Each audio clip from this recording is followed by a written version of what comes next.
Assalamualaikum warahmatullahi wabarakatuh. Selamat pagi anak-anak. Semoga kabar kalian hari ini sehat dan sudah barang tentu kita semuanya untuk tetap dengan protokol kesehatan dan semoga kita semuanya terhindar dari wabah yang ada di negeri ini, dan kita semuanya berdoa semoga di negeri kita ini segera pulih, segera kita bisa bertemu dan bertatap muka pada pembelajaran setiap harinya. Mungkin dari kita semuanya sudah merindukan kapan kita bisa bertemu, belajar bersama di sekolah tercinta kita di SMK Negeri 1 Lego. Anak-anak, untuk kalian semuanya di sini kalian sudah kelas 11 masuk pada semester yang genap atau semester keempat. Ada dua kompetensi dasar yang harus kalian kuasai untuk mempersiapkan ulangan kenaikan kelas. Adapun materi di kelas 11 yang akan kita pelajari bersama-sama yaitu ada peluang dan statistika. Untuk kesempatan kali ini kita semua akan belajar terkait dengan peluang. Nah, apa saja toh yang akan kita pelajari di dalam peluang itu? Mari kita simak pada tayangan slide selanjutnya.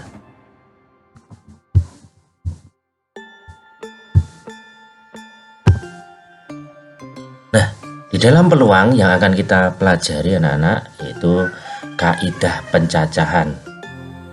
Dimana untuk kaidah pencacahan juga disebut dengan cutting slot.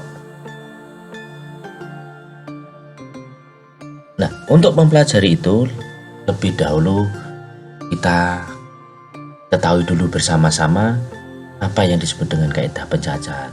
Dimana kaidah pencacahan adalah suatu cara atau aturan untuk menghitung semua kemungkinan yang dapat terjadi dalam suatu percobaan. Nah, dalam peluang ini dari kemungkinan-kemungkinan percobaan dalam kehidupan sehari-hari seringkali kita mempelajari terkait dengan peluang.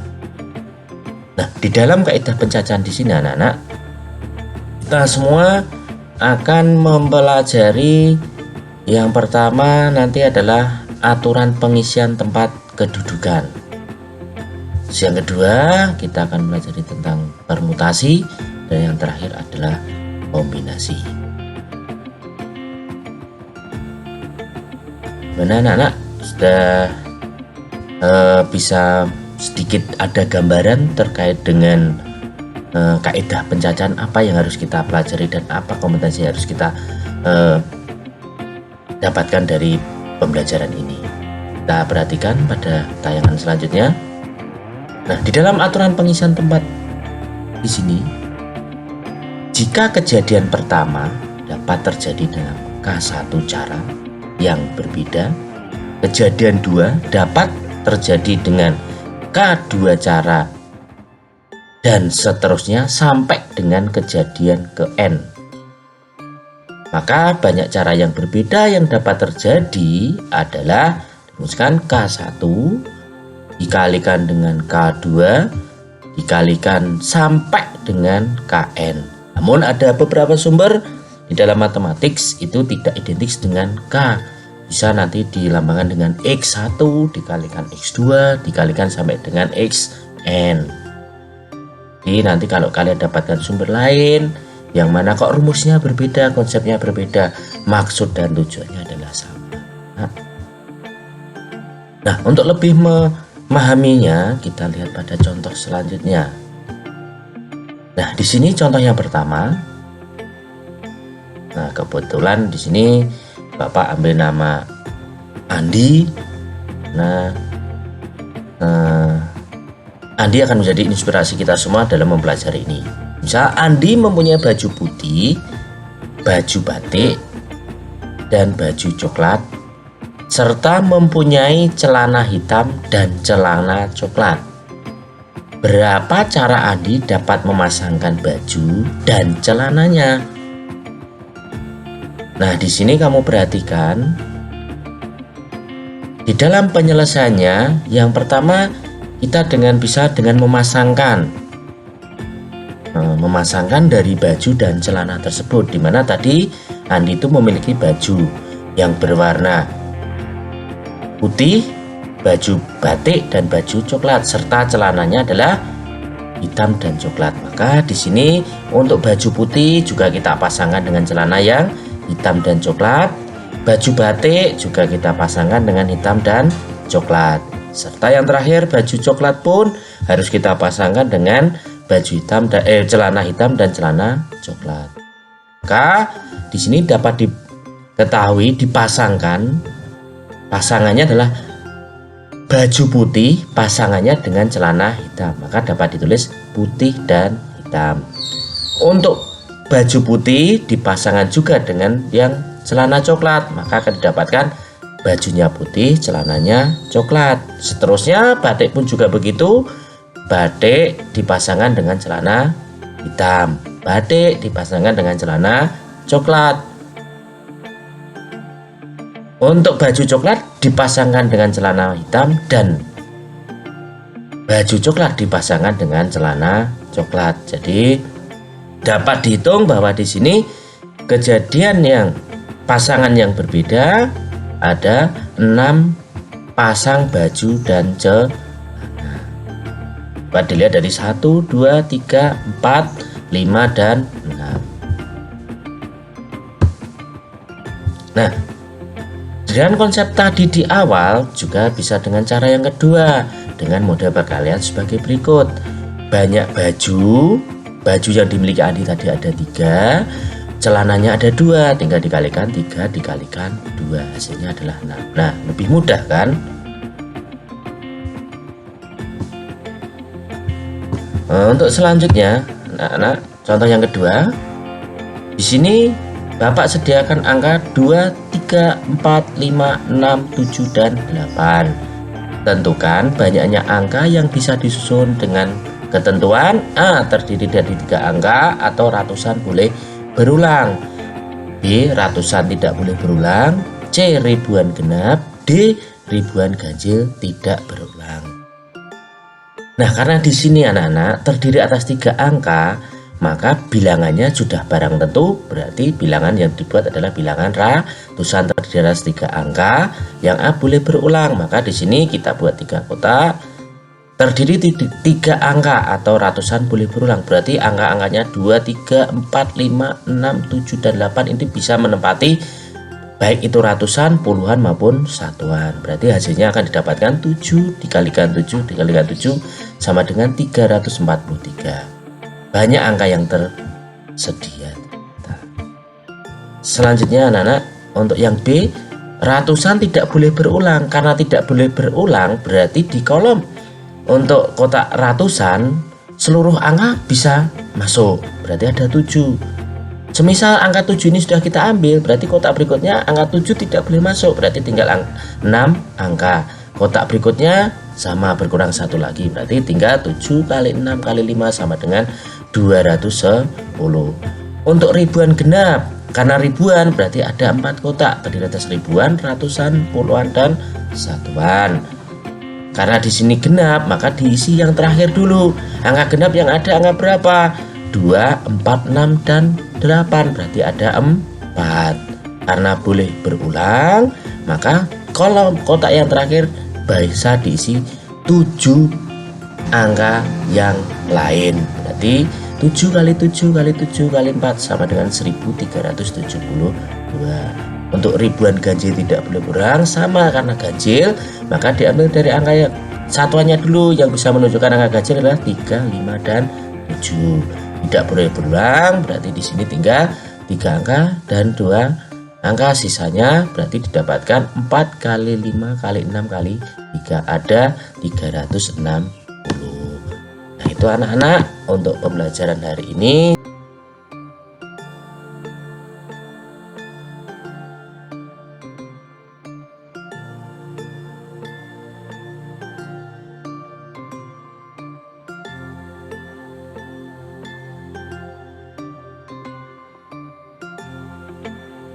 Assalamualaikum warahmatullahi wabarakatuh. Berjumpa lagi dengan saya anak-anak untuk pembelajaran hari ini. Kita melanjutkan apa yang sudah kita pelajari kemarin, yaitu masih pada kompetensi dasar untuk peluang. Anak-anak, kemarin kita sudah mempelajari untuk kaidah pencacahan, dimana di dalam kaidah pencacahan kemarin yang akan kita pelajari ada 3: aturan pengisian tempat, permutasi, dan kombinasi. Untuk aturan pengisian tempat sudah Bapak jelaskan untuk pertemuan yang kemarin. Selanjutnya untuk masuk pada permutasi, anak-anak terlebih dahulu harus menguasai terkait dengan faktorial. Nah, apa itu faktorial? Di sini Bapak akan jelaskan definisi dari faktorial. Besaran n faktorial dilambangkan dengan n faktorial seperti ini, bacanya adalah n faktorial, didefinisikan sebagai hasil kali semua bilangan bulat antara 1 hingga n. Sekali lagi anak-anak, tolong dipahami, perkalian bilangan bulat antara 1 sampai dengan n. Jika di sini ada n faktorial, artinya bahwa 1 dikalikan 2 dikalikan 3 dikalikan n-2 dikalikan n-1 sampai dengan dikalikan n, atau n faktorial dirumuskan n dikalikan n-1 dikalikan n-2 dikalikan 3 dikalikan 2 dikalikan 1. Dengan catatan anak-anak, untuk 0 faktorial itu sama dengan 1. Sekali lagi anak-anak, tolong untuk dipahami, 0 faktorial nilainya adalah 1. Nah, untuk lebih jelas anak-anak, kita akan mempelajari contoh-contohnya. Jadi anak-anak tolong diperhatikan betul. Untuk contoh yang Bapak sampaikan, hitunglah nilai dari, nah tadi ada n faktorial. Nah, di sini bacanya adalah 6 faktorial. Yang kedua, 3 faktorial dikali 2 faktorial. 8 faktorial dibagi 5 faktorial. 10 faktorial dibagi dengan 6 faktorial dikali 3 faktorial. Dan contoh yang terakhir nanti adalah 12 faktorial dibagi 13 min 5 faktorial kalikan 6 faktorial. Nah, untuk lebih jelasnya kita bahas satu persatu ya anak-anak untuk pembelajaran hari ini, biar nanti kalian bisa lebih jelas, bisa lebih memahami terkait dengan notasi faktorial. Jadi secara konsep tadi bahwa notasi faktorial itu merupakan perkalian dari n-nya tadi. Tadi ada 1 dikalikan 2 dikalikan 3 dikalikan sampai dengan n-2 n-1 dikalikan dengan n. Maka kalau di sini contoh yang pertama itu ada 6 faktorial. Perhatikan anak-anak, di sini ada angka 6. Maka bisa kita jabarkan sebagai berikut. Untuk lebih mudah, perhatikan pembahasannya berikut ini. Nah, tadi 6 faktorial 6 faktorial di sini adalah artinya 6 dikalikan 5 dikalikan 4 dikalikan 3 dikalikan 2 sampai dengan dikalikan 1. Terakhir bilangannya adalah 1, atau anak-anak tadi bisa dibalik, 1 dikalikan 2 dikalikan 3 dikalikan 4 dikalikan 5 kali 6. Ya, cara hitung matematik tinggal kita hitung operasi ini. 6 dikalikan 5 itu 30. 30 dikalikan 3 adalah 120. 120 kali 3 360. 360 dikalikan 2 720 dikalikan 1 hasilnya tetap 721. Nah, mudah toh untuk mempelajari faktorial. Jadi hanya perkalian bilangan itu sendiri sampai dengan 1 atau 1 sampai dengan n, bisa dibalik seperti itu. Nah, untuk selanjutnya contoh yang kedua adalah 3 faktorial dikalikan 2 faktorial. Tadi ada 6 faktorial, artinya 6 dikalikan 5 dikalikan 4 kalikan 3 kalikan 2 kalikan 1. Maka kalau di sini ada 3 faktorial, artinya 3 dikalikan 2 dikalikan 1 dikalikan 2 faktorial. 2 faktorial bisa dijabarkan jadi 2 dikalikan 1. 3 dikalikan 2 6 kalikan 1 tetap 6. 2 kali 1 hasilnya adalah 2. Nah, operasi berikutnya adalah 6 dikalikan 2 hasilnya adalah 12. Jadi 3 faktorial dikalikan 2 faktorial hasilnya adalah 12. Nah, anak-anak, untuk contoh yang kedua lebih bisa memahami kan? Selanjutnya contoh yang ketiga, 8 faktorial dibagi 5 faktorial. Anak-anak bisa diperhatikan, di sini bilangannya 8 faktorial, penyebutnya 5 faktorial, pembagiannya. Maka 8 faktorial itu bisa dijabarkan menjadi 8 dikalikan 7 dikalikan 6 dikalikan 5 faktorial. Kenapa ini nggak harus sampai dengan angka 1, Pak? Karena kamu lihat penyebutnya, pembaginya adalah 5 faktorial, maka tidak usah dijabarkan. Kalaupun nanti dijabarkan sampai dengan 5 kali 4 kali 3 kali 2 kali 1 sama kan dengan 5 faktorial, maka untuk lebih memudahkan tinggal sampai dengan 5 faktorial. Dengan 5 faktorial kita sederhanakan, maka akan didapatkan operasinya adalah 8 kali 7 kali 6 330. Mana sudah bertingkat tingkat kesulitannya. Namun harapannya dengan contoh ini kalian lebih bisa memahami. Terus yang keempat, 10 faktorial dibagi 6 faktorial dikalikan 3 faktorial. Di sini ada 10 faktorial, penyebutnya 6 faktorial dengan 3 faktorial, bilangannya lebih besar 6 faktorial, maka kita ambil 10 dikalikan 9 dikalikan 8 dikalikan 7 dikalikan 6 faktorial. Penyebutnya dibagi dengan 6 faktorial dikalikan, nah ini 3 faktorial kita jabarkan biar nanti lebih mudah. 6 faktorial kita sederhanakan dengan 6 faktorial. Perkaliannya maka tinggal 10 dikalikan 9 kalikan 8 kalikan 7. Nah ini bisa disederhanakan anak-anak. 3 dengan 9 itu misalkan itu bisa disederhanakan. 2 dengan 10 bisa disederhanakan, atau dengan 8 bisa disederhanakan.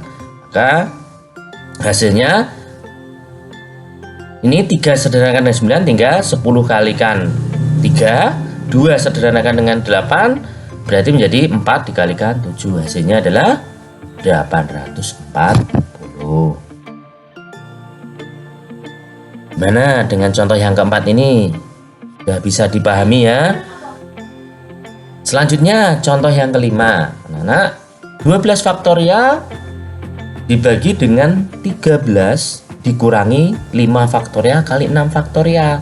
Kita selesaikan dulu yang ada di dalam kurung ini, karena operasi matematika yang berada di dalam kurung kita selesaikan terlebih dahulu.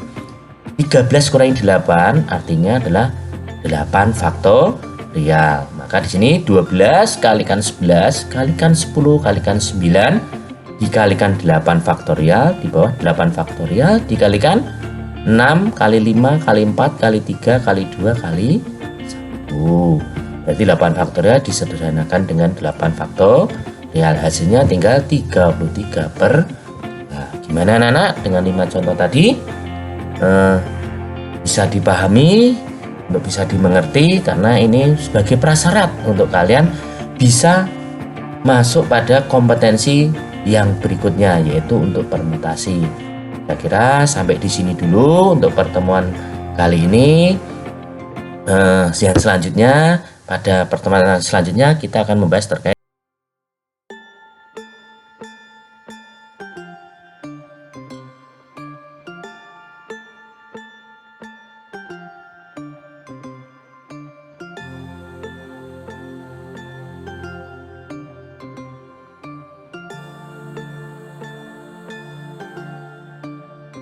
Assalamualaikum warahmatullahi wabarakatuh.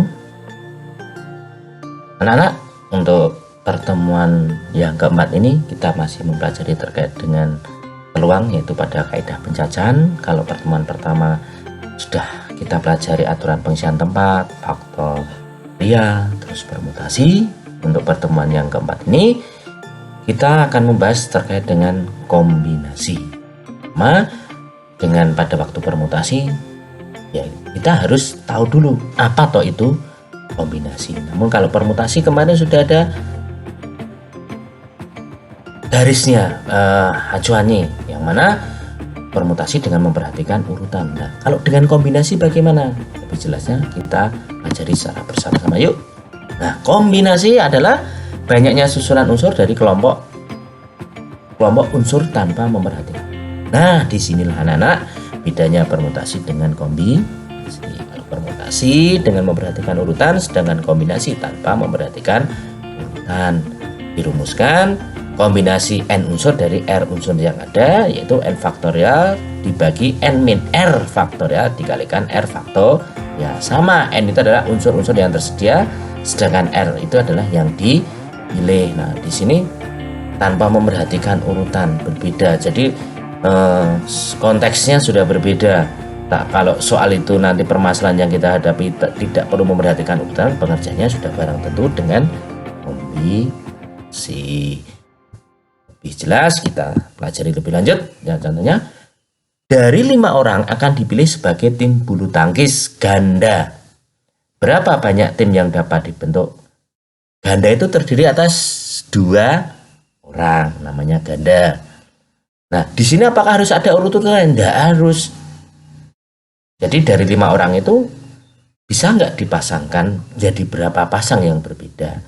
Dengan cara memasangkan, maka 5 orang itu termasuk A, B, C, D, dan E. Kita misalkan kemungkinan susunan yang ada adalah A dipasangkan dengan B, A, C, A, D, A, E, B, C, B, D, B, E, C, D, C, E, D, E. Jadi di sini ada berapa anak-anak? Ada 10 tim.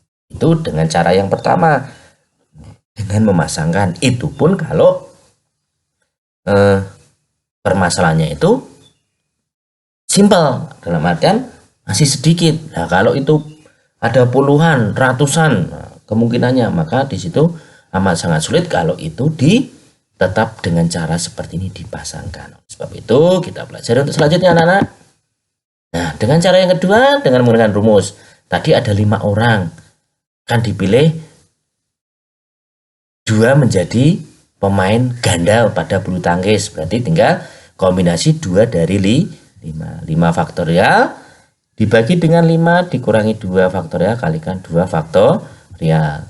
5 faktorial kita jabarkan menjadi 5 kali 4 kali 3. 5 dikurangi 2 hasilnya 3. 3 faktorial. Dikalikan 2 faktorial kita jabarkan 2 kali 1. 3 faktorial dengan 3 faktorial kita sederhanakan. 5 kali 4 dibagi 2 hasilnya adalah 10. Jadi dari 5 orang tadi kalau dibuat tim bulu tangkis yang berbeda, hasilnya adalah 10 tim yang berbeda. Sama dengan cara yang pertama dengan dipasangkan. Berikutnya anak-anak. Nah, contoh yang kedua, kalau tadi 5 mungkin mudah dipasangkan. Nah, sekarang kan sudah lebih dari 10. Kalau kita menggunakan cara memasangkan, jelas itu membutuhkan waktu. Misalkan di sini 12 orang akan dipilih menjadi beberapa tim pada cabang olahraga. Berapa banyak cara pemilihan jika cabang olahraga tersebut adalah pertama bola basket, voli, sepak takraw. Nah, di sini 12 orang untuk basket. Basket itu terdiri atas satu tim ada 5 orang tim intinya. Voli ada 6. Sepak takraw ada berapa anak-anak? Jadi yang pertama untuk basket. Karena basket tadi ada satu tim 5, berarti itu bisa dijabarkan, diselesaikan permasalahan itu dengan cara kombinasi 5 unsur dari 12 unsur yang ada. Berarti 12 faktorial dibagi 12 kurangi 5 kalikan 5 faktor. Ya, 12 dikurangi 5 hasilnya adalah 7 faktorial. Maka di sini bisa diperhatikan 12 faktorial itu 12 kali 11 kalikan 10 kalikan 9 kalikan 8 dikalikan 7 faktorial dibagi dengan 7 faktorial dikalikan 5 faktorial, kita jabarkan seperti yang sudah tadi, 5 kali 4 kali 3 kali 2 kali 1. 7 faktorial kita sederhanakan dengan 7 faktorial. Nah, tinggal hasilnya adalah 792 tim. Banyak sekali anak-anak, dari 12 orang kalau kita jadikan tim basket ternyata ada 792 tim yang berbeda. Apakah kalian sanggup kalau dengan memasangkan? Sudah barang tentu terjawab. Kalau sekian banyak itu susah, Pak. Makanya kita mencoba kita aplikasikan, implementasikan konsepnya ke dalam penyelesaian permasalahan yang ada. Terus pembahasan yang kedua untuk voli anak-anak. Siapa yang suka voli? Nih. Untuk bola voli dari 12 orang satu tim bola voli, pemain intinya ada 6. Maka di situ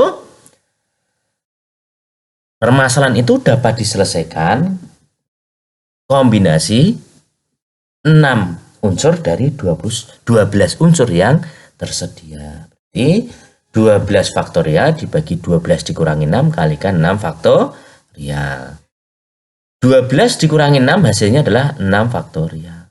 12 faktorial kita jabarkan lagi, yaitu menjadi 12 dikalikan 11 dikalikan 10 dikalikan 9 dikalikan 8 dikalikan 7 dikalikan 6 faktorial dibagi 6 faktorial dikalikan, nah ini perlu 6 faktorial kita jabarkan lagi, 6 kali 5 kali 4 kali 3 kali 2 kali 1, dan didapatkan hasilnya adalah 924 tim. Nah, banyak juga kan. Jadi di sini untuk contoh yang kedua, Bapak harapkan untuk sudah bisa lebih menguasai anak-anak. Jadi dari contoh yang kedua ini bisa diperhatikan bahwa jelas itu tidak ada urutannya. Dari 12 orang itu tadi buat tim basket ya 5 orang terdiri atas 5 orang, bola voli 6 orang. Tidak perlu adanya urutan-urutan dalam pemilihan tim tersebut. Terus yang berikutnya sepak takraw. Nah ini mungkin jarang itu dilaksanakan oleh anak-anak semua, terutama yang kita di daerah sedikit jauh dari kota. Maka di sini untuk sepak takraw gambarannya saya berikan gambaran bahwa sepak takraw itu terdiri atas 3 orang. Namun ini salah satu cabang olahraga anak-anak. Jadi anak-anak juga perlu mengetahui permainan bola. Tadi ada bola basket, ada bola voli, sekarang bola takraw. Nah, ada 12 orang yang akan dipilih tim takraw. Berarti tim takraw atas diri 3 orang. Sama penjelasannya seperti tadi. Berarti 12 faktorial dibagi dengan 12 dikurangi 3 faktorial dikalikan 3 faktorial.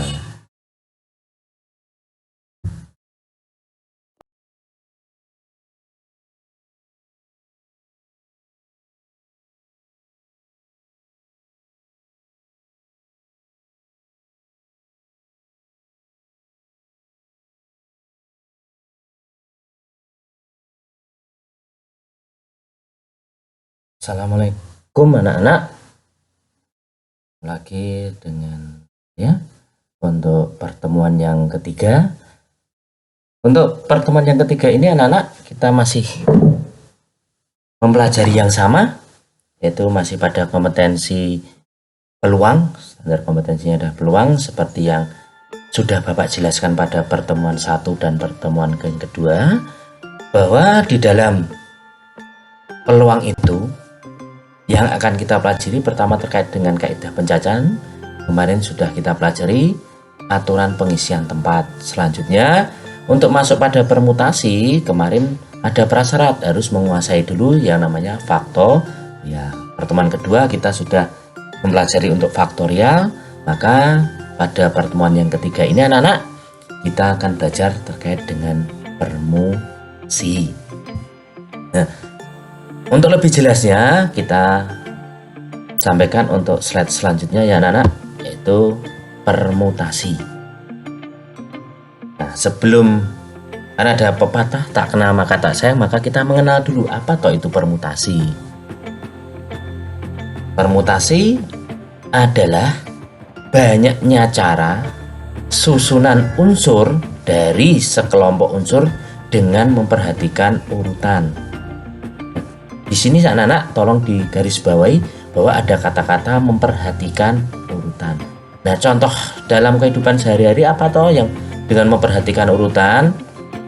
Nah, saya berikan gambaran contohnya. Kalian pernah membuat suatu kepengurusan kelas di mana ada 3 atau kandidat 4 siswa yang akan dipilih menjadi pengurus kelas, terdiri atas ketua, sekretaris, bendahara, wakil ketua. Nah, di situ biasanya bagaimana anak-anak? Pasti yang suara terbanyak menjadi ketua kan? Terus urutan berikutnya menjadi wakil.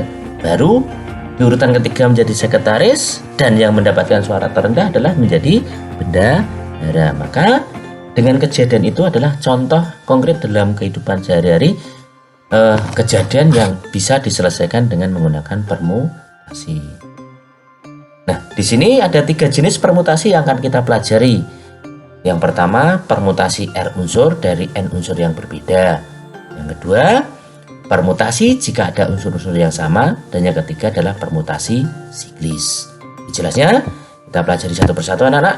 Selanjutnya, permutasi R unsur dari N unsur yang berbeda.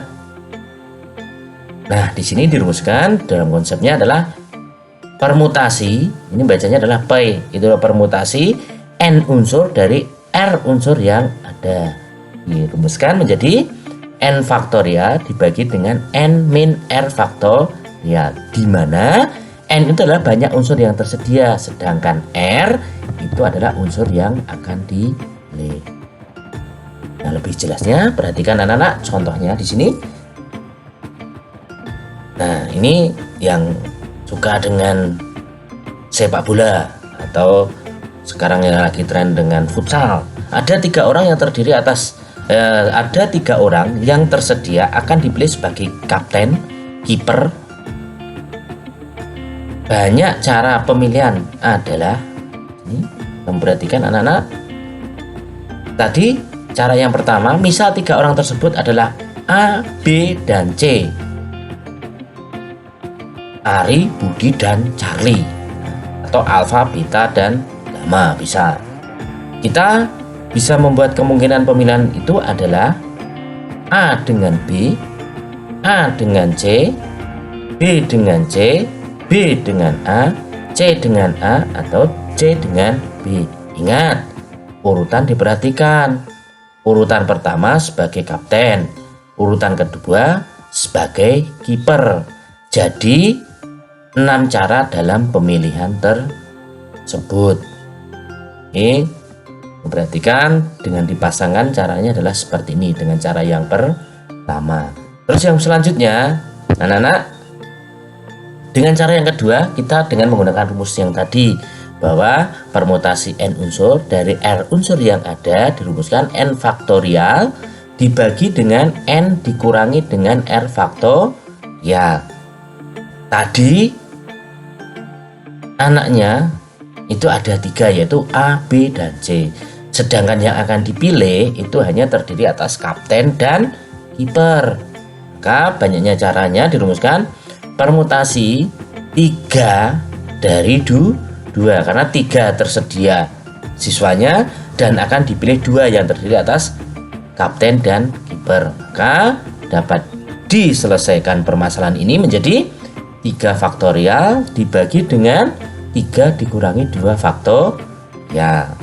Sebagai dasar ya anak-anak, bahwa kita mempelajari permutasi itu untuk prasyarat mempelajari faktorial sebagai syarat untuk mempelajari permutasi. Ternyata benar di sini seperti notasi faktorial. Dari 3 faktorial artinya 3 kali 2 kali 1 dibagi dengan 3 dikurangi 2, yaitu 1 faktorial. 1 faktorial nilainya adalah 1. Jadi hasilnya adalah n. Gimana? Ada 2 cara tuh anak-anak. Tadi cara yang pertama dengan memasangkan, terus cara yang kedua dengan rumus. Lebih mudah mana? Jadi kalau dengan rumus tinggal memasukkan, tidak perlu memasangkan A dengan B, A dengan C, B dengan C, C dengan A. Nah, berbeda dengan ini tinggal mudah. Selanjutnya contoh yang kedua, biar kalian lebih paham dan jelas. Dari 10 orang akan dipilih sebagai ketua, sekretaris, dan bendahara. Tentukan banyak cara pemilihan. Nah, di sini seperti yang Bapak contohkan dalam kehidupan sehari-hari, dan itu sering kali kalian laksanakan, baik dulu di SD, di SMP, sekarang di SMK. Setiap tahun ada perubahan struktur kelas, pasti ada pemilihan, rutinitas. Nah, rutinitasnya ada pemilihan pengurus kelas seperti ini contohnya. Maka berapa orang yang ada itu? Ada 10. Sedangkan yang akan dipilih adalah 3, terdiri atas ketua, sekretaris, dan bendahara. Karena ada urut-urutannya seperti ini, maka itu dikatakan kejadian permutasi. Penyelesaiannya adalah banyaknya unsur, tersedia ada 10, yang akan dipilih 3, berarti tinggal permutasi 10 dari 3. 10 faktorial dibagi 10 dikurangi 3 faktorial. 10 faktorial dibagi 7 faktorial. Hingga dijabarkan jadi 9 kali 8 kali 7 faktorial dibagi 7 faktorial. Hasilnya adalah 702. Gampang mana? Lebih gampang memasangkan atau lebih gampang dengan rumus? Sudah barang tentu ya anaknya terjawab. Sudah, kalau dengan konsep akan lebih mudah. Kalau ini dengan menjabarkan, 720 sangat luar biasa. Oke. Permutasi jika ada unsur-unsur yang sama, yaitu N, permutasi N dari Q, R, dan S. Dimana N itu banyak unsur saja, Q, R, S unsur yang sama. Ini contohnya dari berapa banyaknya yang dapat dibentuk dari huruf-huruf pembentuk kata Selasa, cincin, dan matematika. Ya, lebih jelasnya dari Selasa, cincin, dan matematika. Untuk penyelesaiannya anak-anak kamu perhatikan. Selasa berarti N-nya ada hurufnya ada 1, 2, 3, 4, 5, 6. Ada 6. Yang sama apa? S ada berapa? Ada 2. A lagi Pak ada yang sama 2. Berarti permutasinya adalah permutasi 6 dari 2. 6 faktorial dibagi 2 faktorial kalikan 2 faktorial. Ya, dijabarkan seperti tadi. 6 kali 5 kali 4 kali 3 kali 2 faktorial dibagi 2 faktorial kali 2 kali 2. Hasilnya adalah 180. Nah, jadi hanya melihat huruf-huruf yang sama. Sekarang cincin yang sama, jumlah hurufnya ada berapa? Sama, ada 6. C-nya ada berapa? 2. I-nya ada 2. N-nya ada 2. Sama perkaliannya, tinggal dijabarkan 6 faktorial 5, 4, 3, 2 faktorial dibagi 2 faktorial kali 2 kali 1 kali 2 kali 1. Hasilnya adalah 9. Gimana anak-anak? Bisa dipahami ya? Itu unsur yang berbeda. Nanti untuk matematika sama caranya. Terus yang selanjutnya, untuk matematika yang unsur yang sama bisa dijelaskan. Hasilnya adalah cinta itu ibarat matematika, bertambah karena ada rasa sayang, berkurang karena ada rasa bosan, berkali-kali marah namun tetap cinta, berbagi cinta ke